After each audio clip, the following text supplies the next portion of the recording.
Hey Connie, let's take a real quick look at your week 1 assignment 4 cubes here. And I thought you did a great job with both of these cubes. Just kind of this, to start things off right, you have a good solid drawing underneath where the perspective is being plotted out, it's correct, and the cubes themselves feel very well constructed.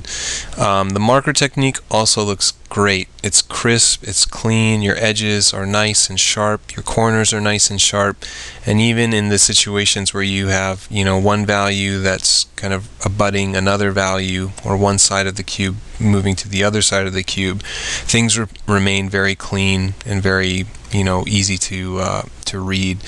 The technique also looks great. It looks like there's a blind underlying everything here, but the layering of the marker is just doing a great job of kind of differentiating the values for each side of the cube.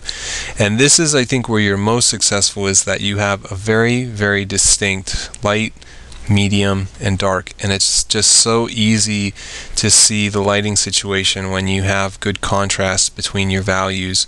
A lot of the times we see values that seem very similar to each other, like the darker and the middle, and so they start to kind of blend into each other, and it just it makes things less clear. And I thought you did probably one of the best things about this drawing that you've done is that that's not the case in either one. It just is so easy to read.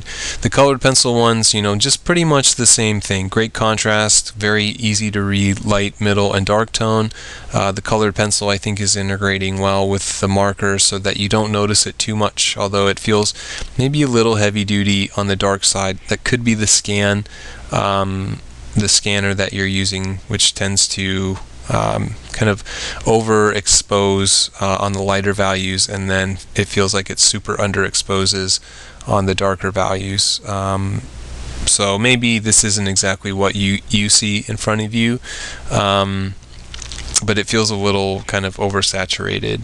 But it does the job that it needs to, and again, like the other one, edge quality is great. The cube feels really well constructed, and it feels very three-dimensional. So it is just an excellent job. I think the only criticism I would have is that with the colored pencil one, I think you could go in with a little bit of color and just try to make a very subtle hue adjustment to the cube.